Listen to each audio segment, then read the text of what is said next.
Breaking news, habang busy ang karamihan sa paghahanda ng mga paputok bilang pagsalubong sa bagong taon, ang hutis ng Yemen nagpasabog. Nagpalipad ito ng pinakabagong missile at tinarget nito ang Ben Gurion Airport ng Israel. Ano ang nangyari sa naturang pag-atake? At dahil sa pag-ataking ito, USA hindi na nakatiis, inatake na rin ang hutis ng Yemen. Yan ang ating pag-uusapan sa videong ito.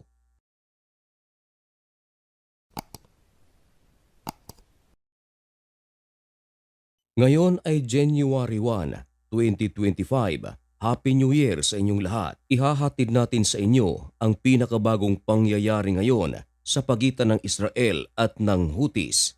Kahapon, December 31, 2024, iniulat ng The Times of Israel na inamin ng Houthis na nagsagawa sila ng missile attack sa Israel overnight. Hindi lang Ben Gurion Airport ng Israel ang tinarget ng Houthis. Inamin din nila na inatake rin nila ang US aircraft carrier. 2 missiles ang itinira ng Houthis sa Israel. Ito ay oras lamang ang makalipas matapos na magsalita ang Israeli military.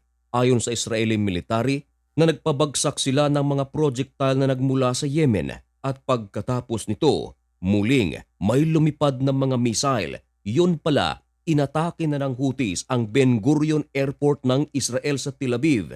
Kinumpirma ng The Times of Israel, ayon na rin sa pagsasalaysay ng Israeli military, na unang inatake ng Houthis ang Ben Gurion Airport sa Tel Aviv at pangalawang pag-atake, tinarget nito ang mga power station na nasa south of Jerusalem. At dahil sa pinakabagong missile strike ng Houthis sa Ben Gurion Airport, pansamantalang pinatigil ng airport ang kanilang mga flights. Walang pinaalis na mga eroplano at wala ring nakagawa sa paglanding. Pero matapos ang ilang oras, ibinalik rin ang kanilang operation. Kinumpirma naman ng MDA or Magen David Adom na merong mga sugatan sa naturang pag-atake.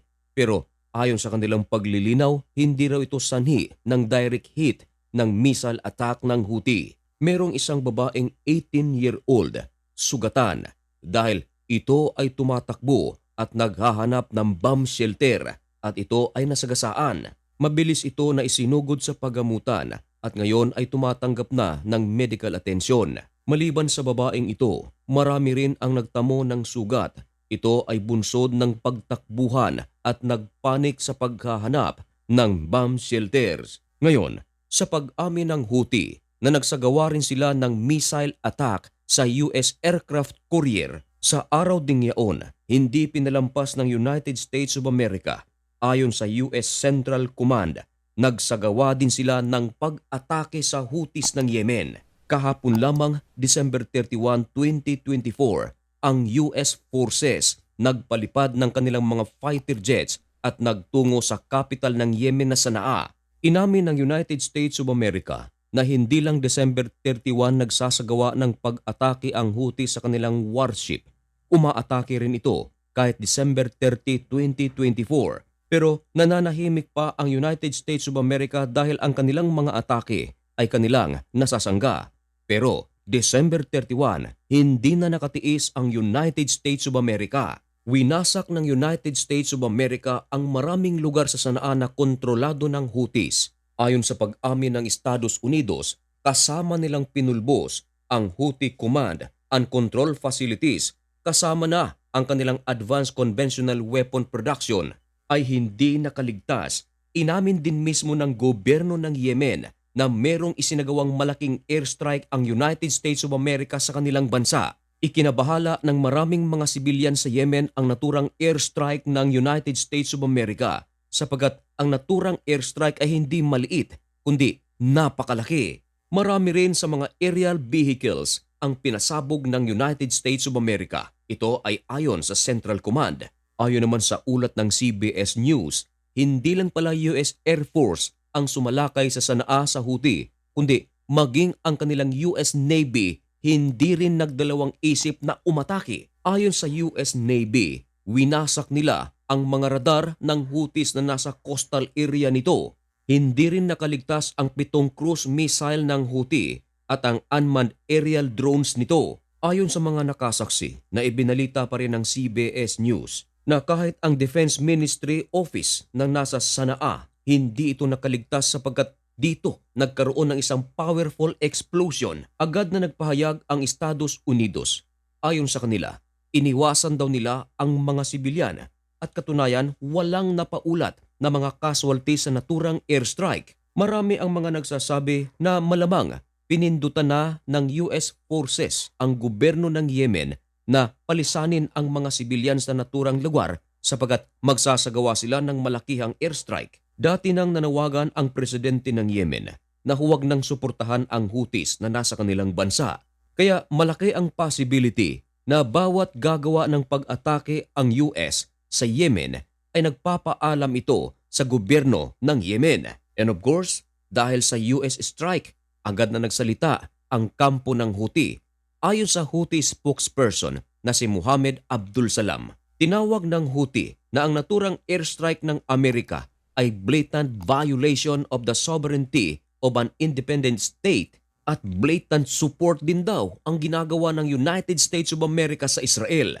Para sa kaalaman ng karamihan, December 31, 2024 inatake ng Houthis ang Israel, partikular sa Ben Gurion Airport ng Israel, at December 31 din pinulbos ng United States of America ang Houthis ng Yemen. Marami tuloy ang mga nagkokomento na kung ang Houthi ay aatakihin, bakit sinasabi ng Houthi na ito ay blatant violation of the sovereignty of an independent state? Pero bakit kung sila ang aatake sa Israel ay okay lang? Ano sa tingin niyo mga kaibigan? Sa ngayon ay wala pang ipinahayag ang kampo ng Israel kung ano ang kanilang gagawin sa naturang airstrike ng Houthi sa kanilang bansa, maliban lamang sa kanilang pag-amin na sila ay inatake. Marami ang mga nagsasabi, nako, delikado ito dahil tahimik ang Israel. Alam naman ng karamihan ang sinasabi ng Israel na kapag sila ay inatake, sila ay aatake rin. Ano sa tingin niyo mga kaibigan?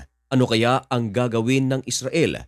Ito kaya ay gaganti o tuluyan ng mananahimik? Mga kaibigan, ang sagot ay malalaman natin sa mga susunod na araw kung ano ang gagawin ng Israel. Kaya para maging updated ka, pakisubscribe na rin ng channel na ito. Sa lahat ng ating mga kababayan na nasa Israel, nasa Lebanon, sa Saudi Arabia, sa Iran o kung meron man sa Syria, Happy New Year sa inyong lahat.